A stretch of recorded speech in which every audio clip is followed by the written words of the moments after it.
ഓർക്കാൻ എന്തെങ്കിലും ബാക്കി വെക്കാതെ ഒരു മഴയും പെയ്ത് ഇറങ്ങിയിട്ടില്ല. ഈ കഴിഞ്ഞ ദിവസത്തെ സംഭവവികാസങ്ങളുടെ പശ്ചാത്തലത്തിൽ ഒരു സുഹൃത്ത് എന്നോട് പറഞ്ഞതാണ്, നമുക്ക് പെയ്തിറങ്ങുന്ന മഴകൾക്കൊക്കെ നമ്മളോട് പറയാനുള്ള പല കാര്യങ്ങളുമുണ്ട്.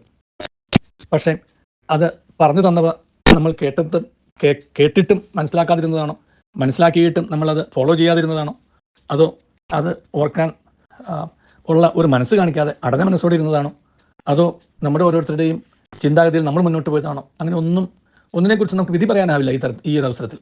പക്ഷെ എന്തുമാവട്ടെ, ഞാനിതിനെ കാണുന്നത് വേറൊരു അർത്ഥത്തിലാണ്. നമ്മുടെ ഓരോരുത്തരുടെയും ജീവിതത്തിൽ നമുക്ക് ദുരന്തങ്ങളുടെ പെരുമഴയാണെങ്കിലും സന്തോഷങ്ങളുടെയോ അനുഗ്രഹങ്ങളുടെയോ പെരുമഴയാണെങ്കിലും അവിടെ എല്ലാം ഓർത്തു വെക്കാനായിട്ട് ചിലതൊക്കെ അവശേഷിപ്പിച്ചിട്ടുണ്ടാവും. ആ ഓർമ്മകളെ നമ്മൾ എങ്ങനെ സമീപിക്കുന്നുവെന്നും ആ ഓർമ്മകളെ നമ്മൾ എങ്ങനെ കൈകാര്യം ചെയ്യുന്നു എന്നുള്ളതിനെ ആശ്രയിച്ചിരിക്കും നമ്മുടെ ജീവിതത്തിൻ്റെ മുന്നോട്ടുള്ള പ്രയാണവും ജീവിതത്തിൻ്റെ വിജയവും. ഒരു സുഹൃത്ത് ഒരിക്കലും എന്നോട് പറയേണ്ടത്, എനിക്ക് പഴയതൊന്നും ഓർക്കാൻ ഇഷ്ടമല്ല. ഞാൻ പറഞ്ഞു, അത് തെറ്റാണ്. പഴയത് നമ്മൾ ഓർക്കണം. ഞാൻ ആരായിരുന്നുവെന്നും ഞാൻ എവിടെയായിരുന്നുവെന്നും എങ്ങനെ ഞാനിവിടെ എത്തിയെന്നും അറിയണം. നടന്ന വഴികളും ചവിട്ടിയ പടികളും ഓർമ്മിക്കാത്തവരാണ് ഒരു പക്ഷേ ജീവിതത്തിൻ്റെ നാൽക്കവലുകളിൽ വെച്ച് എവിടെ തിരിയണമെന്ന് അറിയാതെ വഴിമുട്ടി നിൽക്കുന്നവരോ, അല്ലെങ്കിൽ ജീവിതത്തിൽ വിജയിക്കാനോ മറ്റാരും വിജയിക്കാനോ മനസ്സ് കാണിക്കാത്തവരും. അങ്ങനെയുള്ളവരെ സംബന്ധിച്ചിടത്തോളം അവർക്ക് പഴയത് ഒരു പ്രശ്നമല്ല. അവർക്ക് ഇപ്പോൾ എത്തി നിൽക്കുന്ന അവസ്ഥയെക്കുറിച്ച് മാത്രമേ ഓർമ്മയുണ്ടാവുള്ളൂ. ഇപ്പോൾ എത്തി നിൽക്കുന്ന അവസ്ഥ അത് പ്രത്യേകിച്ചും വിജയത്തിൻ്റെ അല്ലെങ്കിൽ സമ്പത്തിൻ്റെ അല്ലെങ്കിൽ ഔന്നത്യത്തിൻ്റെ അല്ലെങ്കിൽ സ്ഥാനമാനങ്ങളുടെ ഒക്കെ ഉള്ളൊരു പൊസിഷനാണെന്നുണ്ടെങ്കിൽ പഴയത് ഓർക്കാതിരിക്കുന്ന വ്യക്തി എപ്പോഴും അത് അഹങ്കാരത്തിൻ്റെ ഭാഷയിലും, ആ ശരീരഭാഷ പോലും അഹങ്കാരത്തിൻ്റെതായിരിക്കും. അങ്ങനെ ശരീരത്തിന് പോലും അഹങ്കാരത്തിൻ്റെ ഭാഷയുണ്ടാകുന്ന വ്യക്തികളെ ആണ് നമ്മൾ പലപ്പോഴും കണ്ടുമുട്ടുന്നത് എന്നുള്ളതാണ് പരമാർത്ഥം. പക്ഷേ നമുക്കറിയാം പശ്ചാത്തലം എന്തായിരുന്നു എന്നുള്ളത്. നമ്മുടെ ഓരോരുത്തരുടെയും ജീവിതത്തെ സംബന്ധിച്ചിടത്തോളം നമുക്ക് നമ്മുടെ മുന്നോട്ടുള്ള യാത്രയിൽ നമ്മുടെ പശ്ചാത്തലം ഓർത്തു വെച്ചുകൊണ്ട് പോവുകയാണെന്നുണ്ടെങ്കിൽ ഇപ്പോഴും നമുക്ക് മണ്ണിൽ ചവിട്ടി നടക്കാനാവും.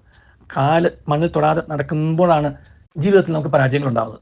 അപ്പോൾ നമുക്ക് കാലിൽ മണ്ണിൽ ചവിട്ടി നിർത്താൻ പാകത്തിന് താഴേക്ക് വലിക്കുന്ന അനുഭവങ്ങളും നമ്മുടെ ജീവിതത്തിൽ ഉണ്ടാകും. അതുകൊണ്ട് ഓർമ്മകളെ താലോലിക്കാൻ മാത്രമല്ല, ഓർമ്മകളുടെ അടിസ്ഥാനത്തിൽ ജീവിതത്തെ നമ്മൾ ക്രമപ്പെടുത്തുക എന്നുള്ളതാണ് വളരെ പ്രധാനപ്പെട്ടത്.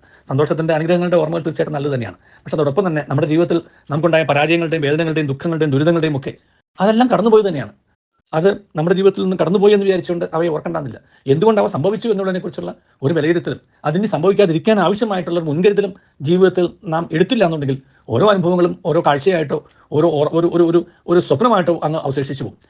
അനുഭവങ്ങൾ അങ്ങനെ സ്വപ്നങ്ങളായിട്ട് തീർന്നു പോകാനുള്ളതല്ല. അനുഭവങ്ങൾ നമുക്ക് പാഠങ്ങളാണ്. ആ പാഠങ്ങളിൽ നിന്നുകൊണ്ട് വേണം ജീവിതത്തെ നമുക്ക് മുന്നോട്ട് കൊണ്ടുപോകാനായിട്ട്. നമ്മളിന്ന് കാണുന്ന പല അത്ലറ്റ്സുകളുടെയൊക്കെയുള്ള ജീവിതത്തിൻ്റെ ചവിട്ടിയ വിജയങ്ങൾ പരിശോധിക്കുമ്പോൾ നമുക്ക് മനസ്സിലാവും, അവർ ചവിട്ടിയ ഓരോ പടിയിൽ നിന്നുകൊണ്ട് അവരോരോ അനുഭവങ്ങൾ പഠിച്ചിട്ട് തെറ്റുകൾ തിരുത്തി മുന്നോട്ട് പോയവരാണ്. ആ തെറ്റുകൾ ആവർത്തിച്ചിട്ടുള്ളവരായിരുന്നു എന്നുണ്ടായിരുന്നെങ്കിൽ ഒരിക്കലും വിജയിക്കുമായിരുന്നില്ല. അതുകൊണ്ട് നമുക്ക് നമ്മുടെ മുമ്പിൽ പെയ്തിറങ്ങിയ ദുരന്തങ്ങളുടെയോ വേദനകളുടെയോ സങ്കടങ്ങളുടെയോ പെരുമഴയാണെങ്കിലും പരാജയങ്ങളുടെ പെരുമഴയാണെങ്കിലും അവ നമുക്ക് തന്നിട്ടുള്ള പാഠങ്ങൾ പഠിച്ചുകൊണ്ട് നമ്മുടെ ജീവിതത്തിൽ മുന്നോട്ട് പോയി കഴിഞ്ഞാൽ ഒരിക്കലും ജീവിതത്തിൽ ആ പരാജയങ്ങൾ ആവർത്തിക്കില്ല. നമ്മൾ പലപ്പോഴും തകർന്നു പോകുന്നതോ ആവർത്തിച്ചുണ്ടാകുന്ന പരാജയങ്ങളാണ്. ആവർത്തിച്ചുണ്ടാകുന്ന പരാജയങ്ങൾ പലതും ക്ഷണിച്ച് വരുത്തുന്നതാണ് എന്ന് മറക്കരുത്. നമ്മുടെ പരാജയങ്ങളെയോ വേദനകളെയോ ക്ഷണിച്ച് വരുത്താതെ നമ്മുടെ അനുഭവങ്ങളുടെ പശ്ചാത്തലത്തിൽ നിന്നുകൊണ്ട് ജീവിതത്തെ വിജയത്തിലേക്ക് മുന്നോട്ട് കൊണ്ടുപോകാനായിട്ട് നമുക്ക് കഴിയണം. അതിനായി ദൈവം നമ്മെ അനുഗ്രഹിക്കട്ടെ. നല്ലൊരു ദിവസം എല്ലാവർക്കും നേരുന്നു.